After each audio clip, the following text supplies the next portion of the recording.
Bismillahirrahmanirrahim. Bismillahirrahmanirrahim di ayat 154.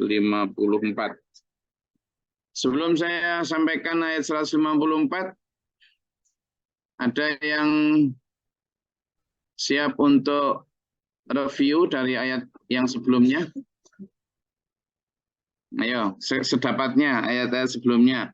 Apa yang paling nyantol? Silakan sini. Monggo. Kita sudah lama nggak review-reviewan ini. Monggo, dari beberapa ayat ini surat Ali Imran kita sudah sampai 154. Bagi para mahasiswa, ya ini sudah bukan mahasiswa, mahasantri. Bagi para mahasantri di sini, apa yang paling nyantol? Ayat berapa? Silakan, gantian monggo. Silakan nyantolnya di ayat berapa, kemudian apa kesimpulan yang didapat. Boleh juga cerita tentang, saya loh Gus kemarin habis ayat yang ini loh Gus, saya itu gini, mikirnya gini. Saya Gus kemarin setelah ayat ini tuh saya sampaikan ternyata orang begini. Kalau saya beda Gus, kalau saya itu kemarinnya ayat yang ini dulu Gus, saya itu kemudian tak laksanakan kok dapatnya gini ya Gus ya. Oh tapi saya kalau gini enggak Gus, saya alhamdulillah ini gini-gini. Ya, enggak cerita. Jadi review sekaligus. Ya dimulai dari siapa dulu? 154 ayat loh, sudah banyak banget loh. Ya. Oh, Pak Bakhrul dulu. Oke, Pak Bakhrul, silakan Pak Bakhrul. Udah lama nggak dengar suaranya saya.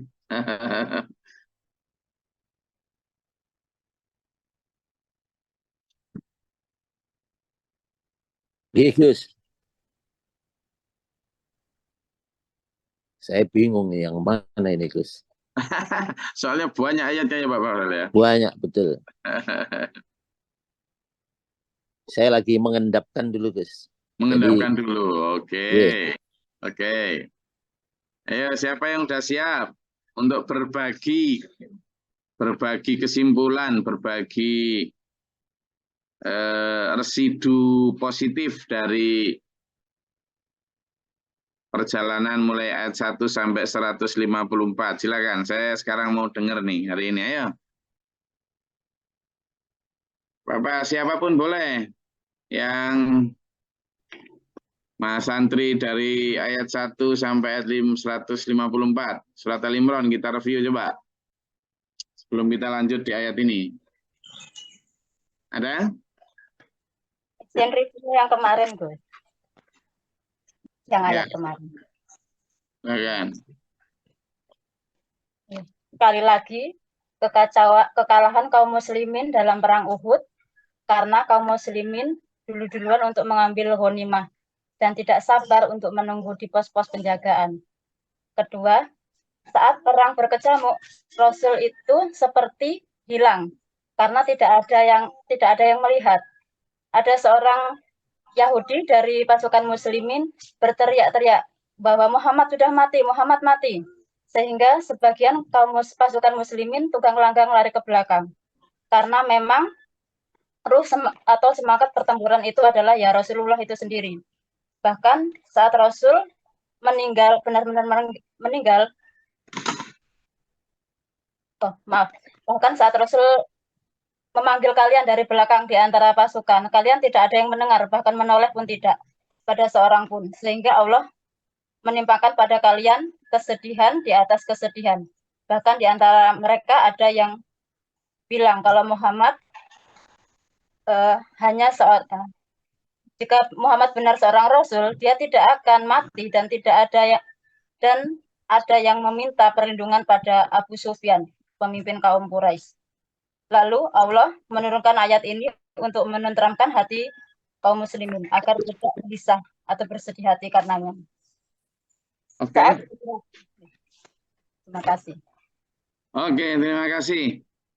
Itu dari Bu Ida. Terus lanjut. Ada lagi?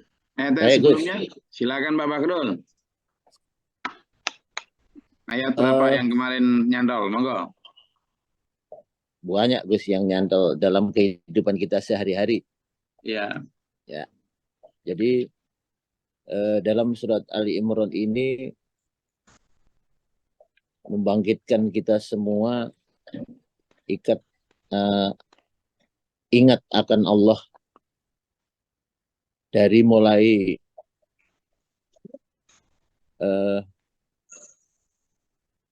ajaran kepada agama tauhid Ibrahim dan sikap ahli kitab sebelum Al-Quran ini turun.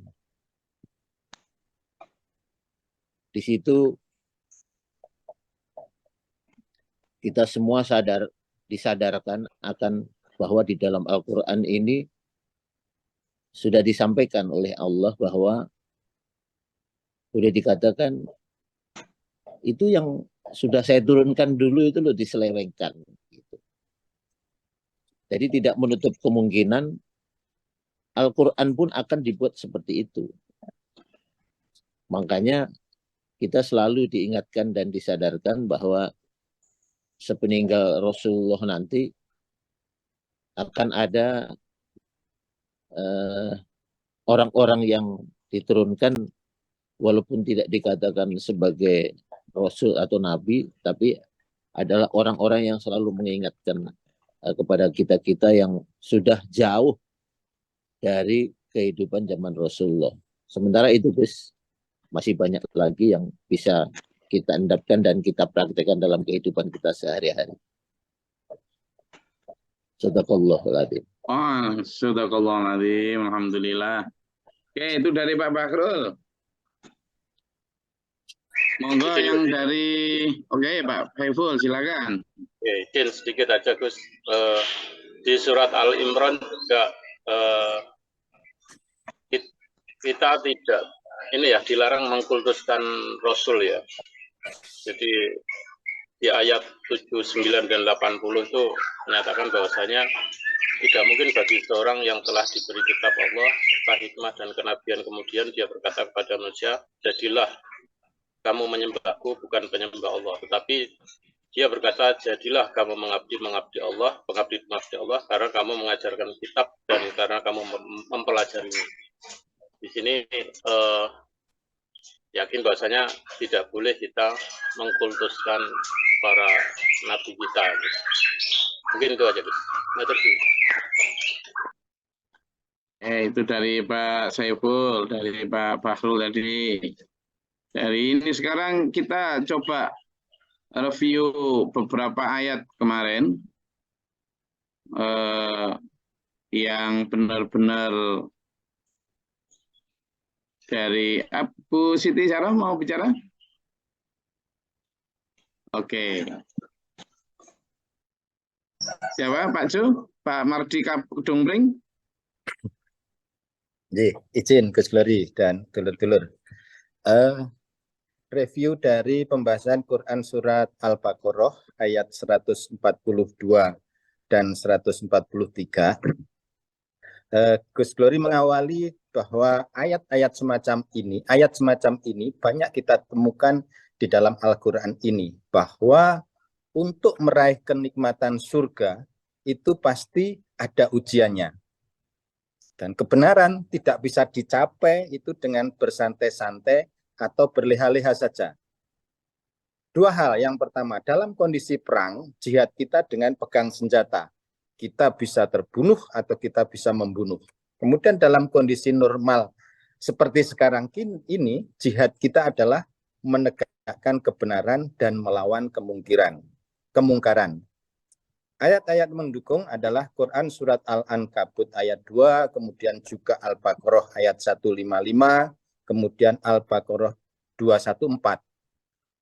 Kemudian di akhir, Gus Glory menjelaskan tentang 4 tingkatan kesabaran. Sabar yang pertama adalah sabar ketika kita ditimpa musibah. Kemudian yang kedua, sabar dengan menolak ketika kita diajak bermaksiat.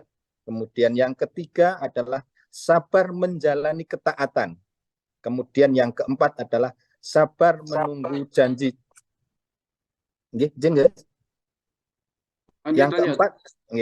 Yang keempat adalah sabar menunggu janji-janji Allah. Demikian untuk review dari ayat 142 dan 143. Matur suwun, Gus Gladi. Makasih Pak Jo. Pak Jo ngambil porsi 142, 143. Ada banyak ayat ya, dari mulai ayat 1 sampai 154 ini. Wah, bagi yang punya catatan, ayo dari timur, dari barat, dari Sumatera, dari Kalimantan, dari mana saja? Izin Gus. Silakan, Jonegoro. Dari apa yang sering kita dengar pengajian dari Gus Glory, mungkin berulang kali kita semua terngiang di dalam hati tentang endurance atau ketahanan. Kalau saya melihat di kehidupan sehari-hari, Gus Glory pernah menyampaikan bahwa tentang endurance atau ketahanan kita di dalam menyampaikan atau memegang agama Allah dengan orang yang tidak istilahnya mengerti tentang agama atau orang yang tidak beragama. Itu sebenarnya setiap harinya itu sama saja. Maksudnya kalau orang beriman atau orang yang tidak beriman, ya susah, ya sedih, masalah itu sama aja.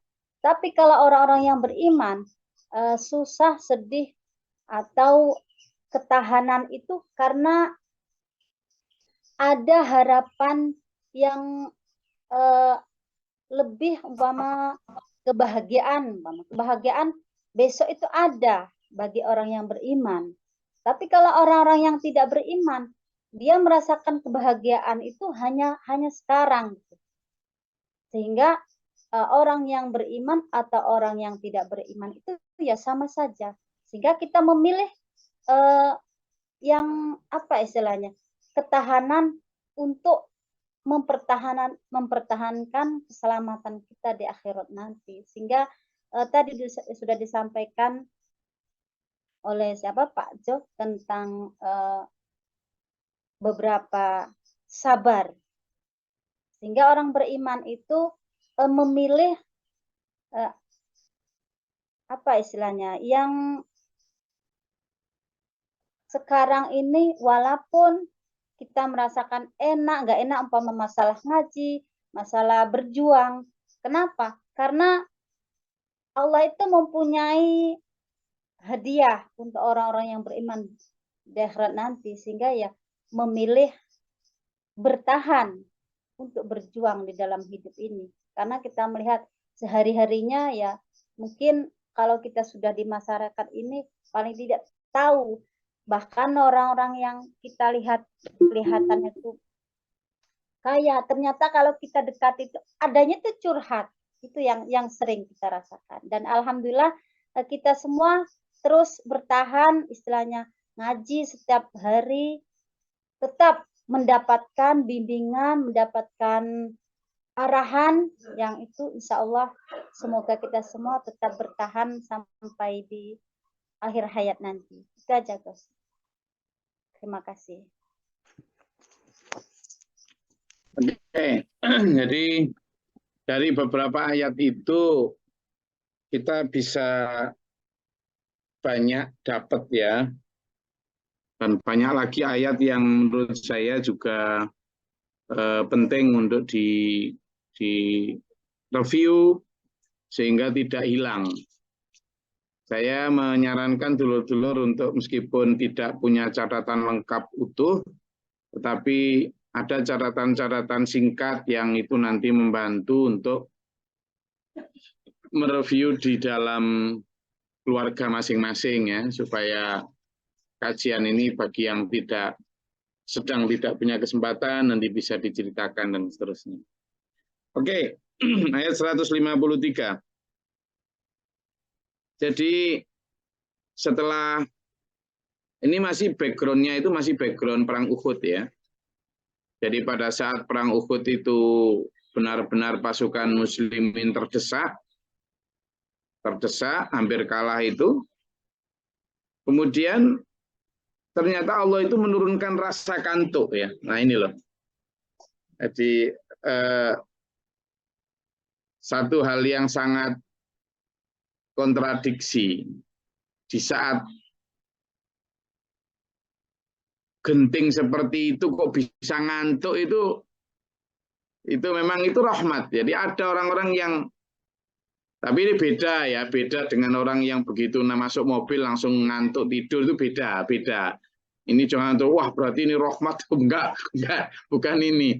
Ini ada orang yang begitu masuk mobil baru pintu ditutup langsung terdengar bunyi diesel norok itu bukan ini maksudnya.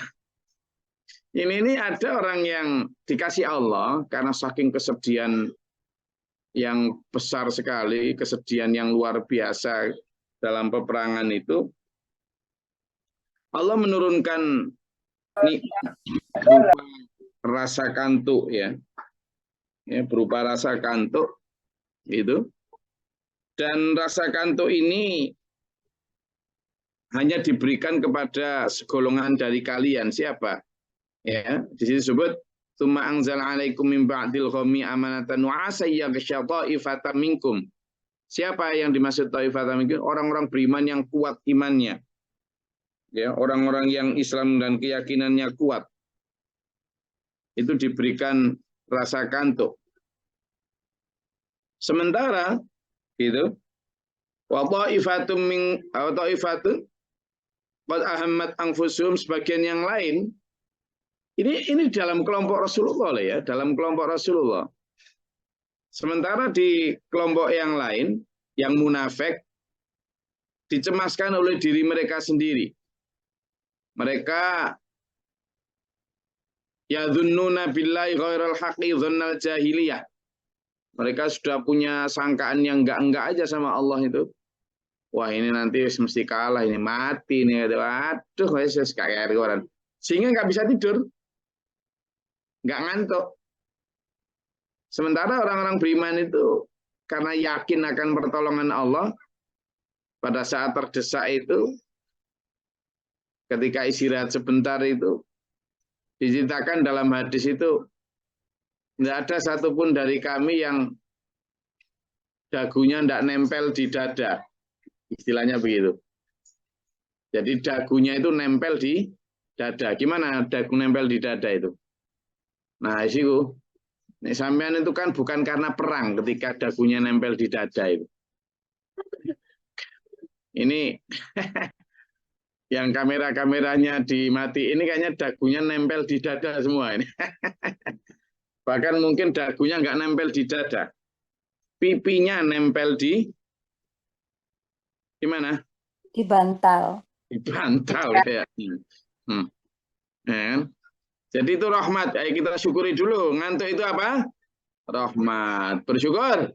Alhamdulillah. Ternyata ngantuk itu rahmat. Jadi bagi dulur-dulur di sini itu dapat pahala banyak dulur. Sudah ikut ngaji bareng saya, dapat pahala, dapat ilmu.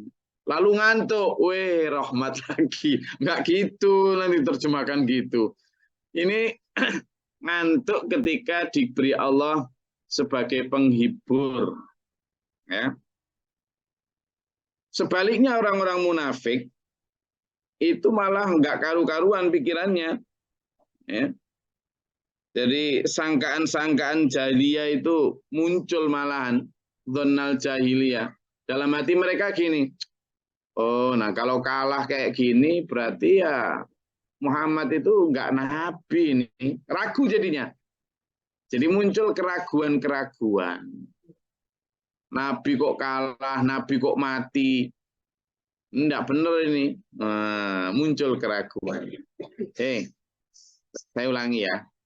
Jadi kalau saya dan sampean sekarang misalnya mendengar ada orang yang membangga-banggakan ilmu kepesantrenannya atau ilmu keulamaannya, ilmu kekiaiannya, ilmu kegusannya, merasa bahwa sanad keilmuannya nyambung, saya dulu muridnya Ustadz ini, kiai ini, nyambung terus sampai ke Yaman, Biyen, Yaman sekarang, sampai naik terus sampai kepada imam ini, imam itu, sampai naik kepada para sahabat misalnya. Kita juga tidak tahu benar benar. Misalnya itu dijadikan alasan kebanggaan bahwa pasti benar, pasti hebat. Bayangkan, ini 1400 tahun dari Rasulullah. Padahal dalam ayat ini itu bercerita tentang Thaifatun yang lain ini bukan hanya nyambung guru-gurunya, langsung di bawah Rasulullah. Berarti langsung santrinya Rasulullah. Itu loh masih bisa kena penyakit munafik. Masih bisa kena penyakit munafik. Lalu apa jaminannya kalau muridnya sampai 100 keturunan sampai sekarang terus merasa hebat, merasa pasti benar karena hanya sanadnya nyambung. Ini loh. Ini langsung dengar Rasulullah, bahkan tidak hanya santri, tapi berjuang bersama Rasulullah pun kadang masih meragukan kerasulan beliau Muhammad sallallahu alaihi wasallam. Jadi itu dia bilang, apa salah satu di antara sangkaan? Yaquluna hallana minal amri min syai'. Dia mengatakan, adakah sesuatu yang bisa kita perbuat untuk urusan ini? Mbok ya kita pergi balik. Nah, katakan Muhammad, qul innal amra kullahu lillah. Sungguhnya semua urusan itu ada di tangan Allah. Kenapa? Ya karena yukhfuna fi anfusihim ma la yubduna lak. Mereka itu menyembunyikan Muhammad. Apa yang ada di hatinya itu tidak disampaikan kepada kamu. Yaquluna, mereka itu mengatakan, lau kana lana minal amri syai'um ma qutilna hahuna. Seandainya kemarin kita nggak berangkat gitu kan, nggak mati kita ini. Gini ini karena kita berangkat nggak tepat waktunya, gini ya semacam-macam bisa-bisiknya itu. Katakan Muhammad, lau kuntum fi buyutikum la barazal ladzina kutiba alaihimul qatlu illa madaji'ihim. Lele. Kamu nganggap bahwa peperangan ini yang membuat kamu mati. Kalau kematian itu sudah waktunya, terus kamu sembunyi biar nggak mati, sembunyi di rumah tuh ya, biar nggak mati. Entah bagaimana caranya, kamu pasti akan keluar dari rumah itu, di mana orang yang mau membunuhmu itu sudah menunggu. Wes pasti, kalau takdirnya orang mati ya mati. Takdirnya belum mati, meski ketimpa pohon, meski minum racun, mesti apa ya nggak mati ya banyak orang.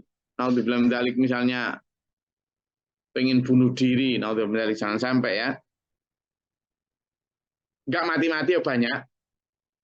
Tapi ada orang yang tidur sehat-sehat saja di dalam rumah, mati juga banyak.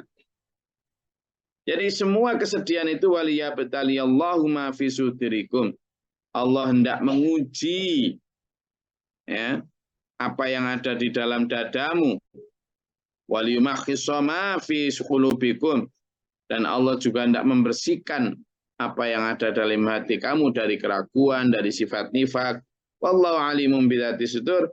Allah Maha mengetahui apa yang ada dalam isi hati seseorang. Jadi kadang memang kita dihadapkan pada kesulitan-kesulitan ketika berjuang itu justru untuk menguji kita. Untuk menguji kita. Ya, makanya sampean dan saya begitu ada apapun dalam kehidupan kita, keberhasilan, kegagalan, sukses, laba, rugi, laba lagi, itu semua ya diuji. Sehat, sakit, sehat lagi. Ketika sakit diuji apakah ngersulo sabar, ketika sehat diuji apakah dipakai untuk kepentingan pengabdian kepada Allah, ketika bangkrut diuji apakah tetap semangat untuk husnudon kepada Allah, bangkit lagi. Ketika diberi laba besar, diuji itu, apakah laba itu untuk dimakan sendiri tanpa ingat kebutuhan sesama dan kepentingan agama, atau gimana? Nah itu, ujian semua. Itu. Jadi kekalahan dalam peperangan Uhud, kemenangan dalam perang Badar, semuanya adalah bentuk ujian. Selesai itu. Monggo, kalau ada yang mau disampaikan silakan.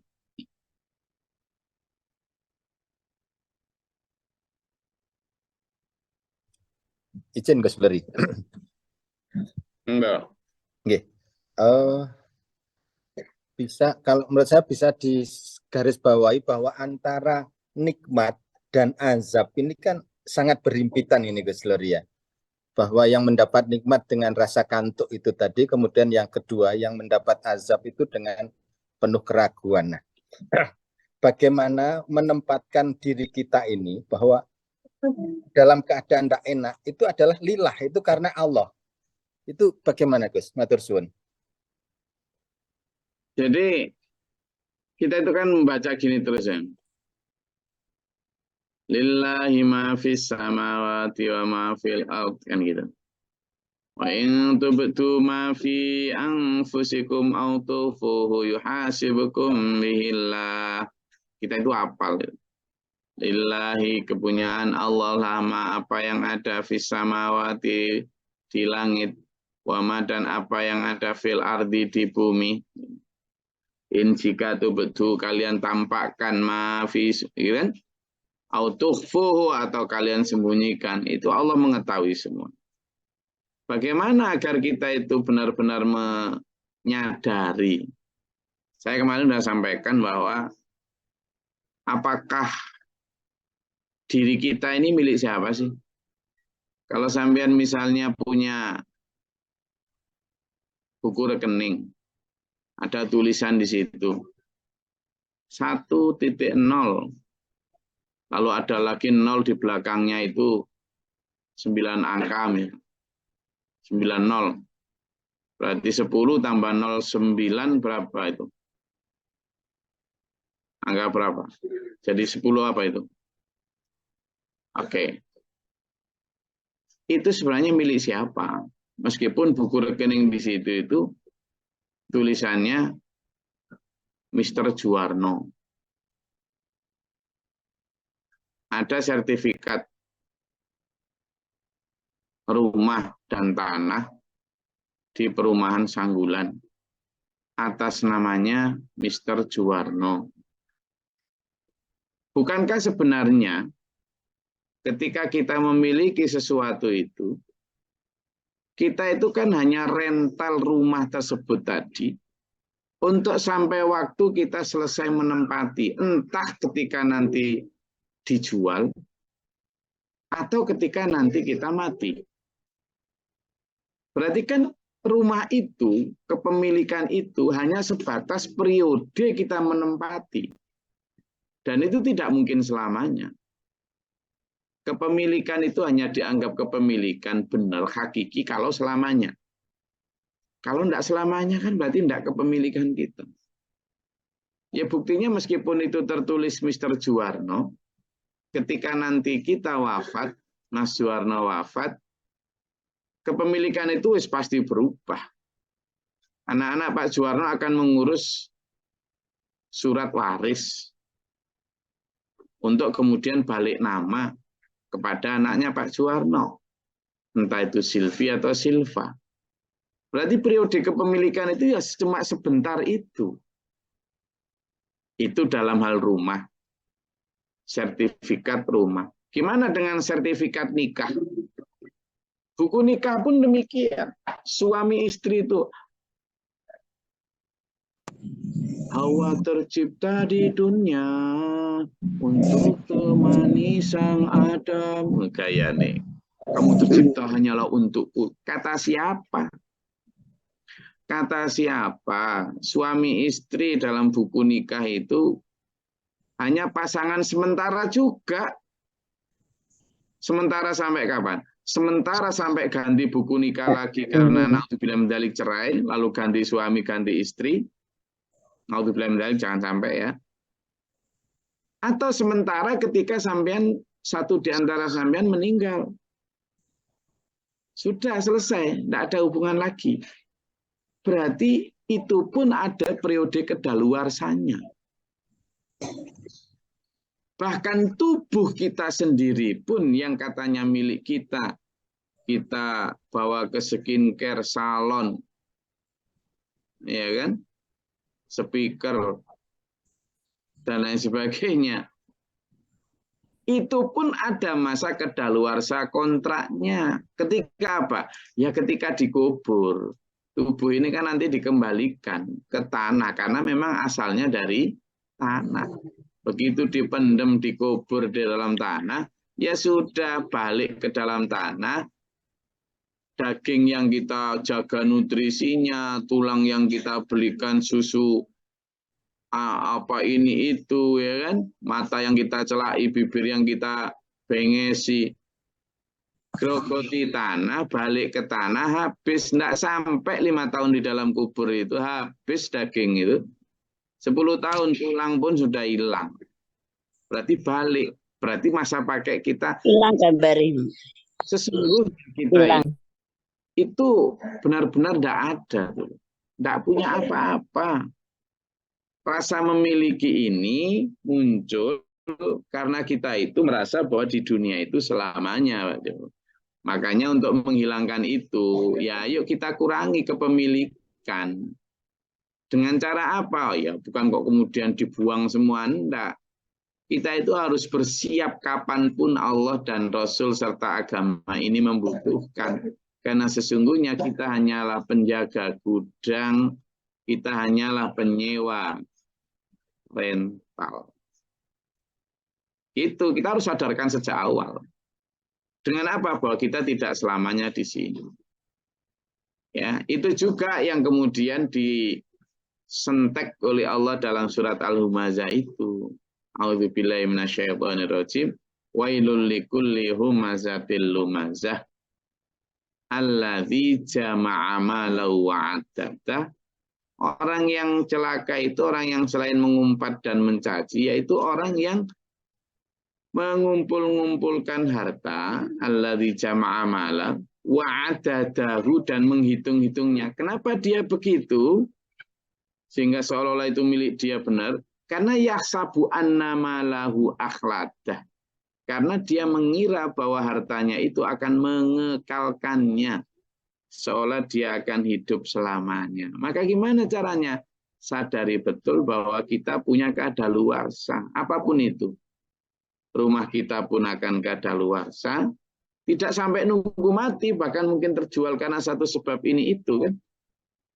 Demikian pula kepemilikan kita bahkan berupa anak sekalipun akan ada masa kadaluarsanya. Tidak usah nunggu mati. Sekarang saja ketika anak misalnya ketika kecil masih bisa itu kita dekap sampai SD, sampai begitu SMP susah sudah kita dekap.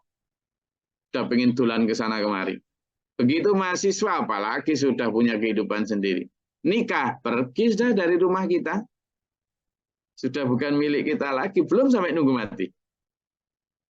Sampai nanti apalagi meninggal. Jadi tidak ada yang benar-benar milik kita. Lah kalau gitu gimana enaknya? Ya sudah. Daripada toh faktanya nanti bukan milik kita. Kita kalau tidak segera kita inisiatifi untuk tidak menjadi milik kita. Nanti nggak dapat apa-apa toh. Ketika harta misalnya karena kita malas menyedekahkan untuk agama.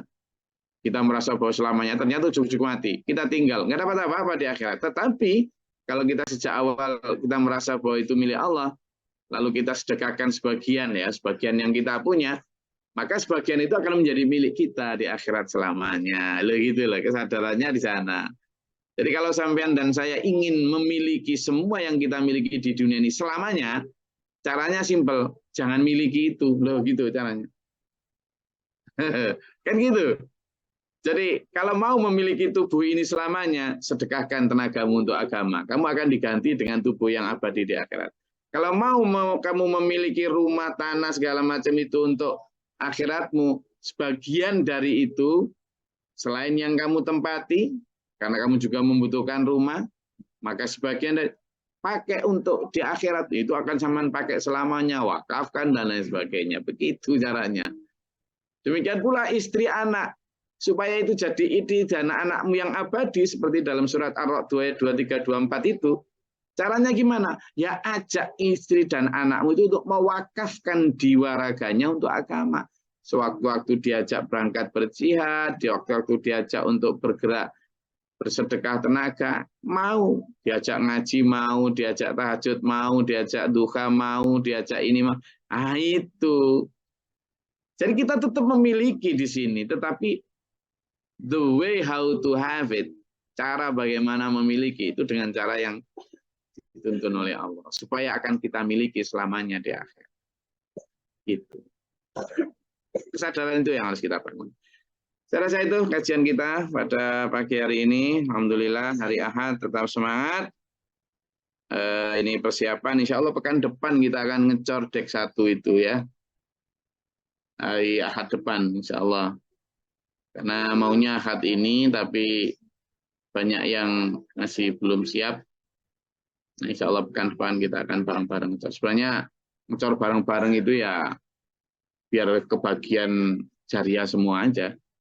Kalau diborongkan gitu sebenarnya lebih simpel ya. Diborongkan ke orang gitu lebih simpel, tapi biar kita rame-rame nanti dibarokai dengan banyak zikrullah dan seterusnya ya. Saya rasa itu kajian kita pada pagi hari ini, karena kemarin ada satu hadis di akhirat itu ada satu bangunan yang indah megah sekali. Malaikat sedang bangun bangunan itu ya. Ternyata kemudian mandek dia. Malaikat mandek terus ditanya sama Rasulullah, "Loh kenapa mandek malaikat?" Jadi gini ya Nabi, bangunan di ini kehabisan material katanya. Kehabisan dana. Malaikat kehabisan dana. Bangun gedung di akhirat. Loh kok bisa gitu? Iya. Terus dananya apa? Dananya adalah zikrullah dan sedekah. Maksudnya gimana? Jadi saya ini sedang bangun rumah milik seseorang yang sekarang ada di dunia, yang sedang banyak zikrullah, yang sedang banyak bersedekah. Terus, lah dia berhenti bersedekah, dia berhenti zikrullah. Jadi bahan di sini pun berhenti gitu. Gitu. Jadi makanya ayo kita banyak zikrullah, ayo kita perbanyak sedekah. Supaya apa? Supaya bangunan rumah kita di sana itu nggak berhenti pembangunannya. Saya rasa itu. Oke. Semoga Allah kita memberi kita kemampuan, kemauan untuk tetap berkirim sangu ke akhirat melalui apa? Semangat bekerja di dunia untuk kita bawa dunia. Amin. Allahumma sholli wa sallim barik. Allahumma fil lil mu'minina wal mu'minat wal muslimin wal Allahumma atina fi man hadayt wa afina fi man afayt wa lana fi man tawallayt wa barik lana fi ma atayt wa qina sharra ma qadayt fa innaka taqdi wa la yuqda 'alayka wa la astaghfiruka wa atubu ilaika wa astaghfiruka. Allahumma da'fa'na al-bala wal waba qad hastina min al-jinni wa syaitan. Rabbana wa la taj'alna fi qawmin zalimin wa marfa'na. Rabbana man faktubna ma shahidin rabbana la tuzigh qulubana ba'da idh hadaytana. Rabbi a'udzu bika min hamazati syaitan wa a'udzu bika rabbi yahdurun. Rabbana atina fid dunya hasanah wa fil akhirati hasanah wa qina adzabannar. Rabbi firli wa li akhi wa lil mu'minina wal mu'minat. Amin. Ana rabbil izzati wa subhana salamun alaihi alamin. Assalamualaikum warahmatullahi wabarakatuh. Waalaikumsalam warahmatullahi wabarakatuh. Matur suwun, Gus.